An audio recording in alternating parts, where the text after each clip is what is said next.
dahan-dahan lang na pag-proceed sa mga area na masikip, no? Kailangan tingin sa kaliwa, kanan, bago mabante para sigurado na wala kang tatamaan. Pagka-articulated vehicle kasi talagang medyo malikot yan. Kaya kailangan alalin lang tayo sa pagpasok sa mga masisikip na daan, no? So, kahit patras yan, basta alam mo kung yung dinaanan mo ay kakasya talaga yung trailer. So, atras natin ha. Tingnan natin. So, walang pinagkaiba to sa mga ano natin. So, pagkaman ito laruan lang, pero makakuha ka ng ideya.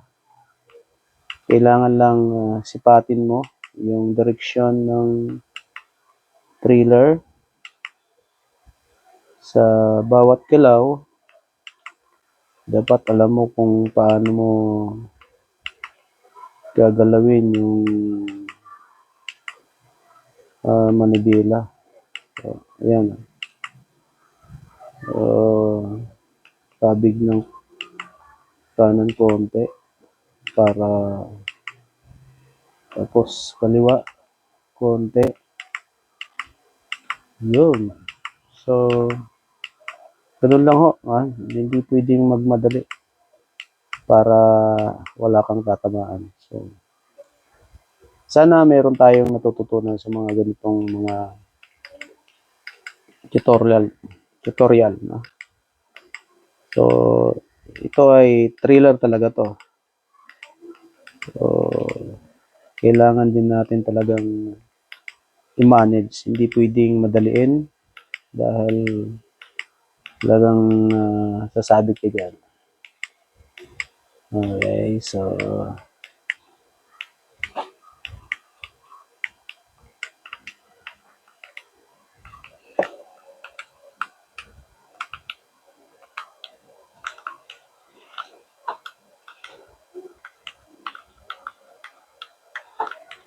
pasok tayo. Abante naman.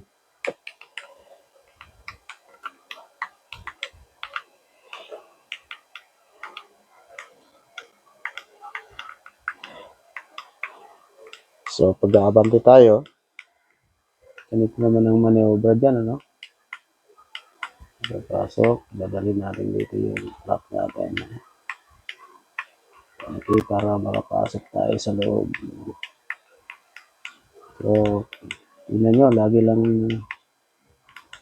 lang tayo dahan-dahan.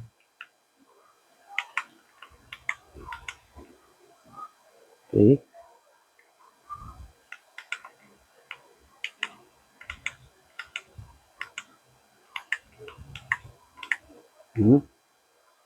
So, terus tayo, sasabit ng konti.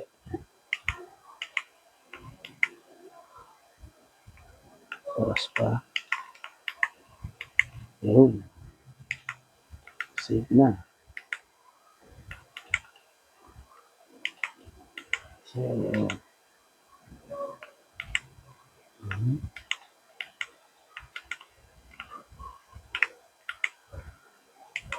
yun lang ho. Hindi pwedeng madaliin kung ikaw ay papasok sa mga masisikip na daan.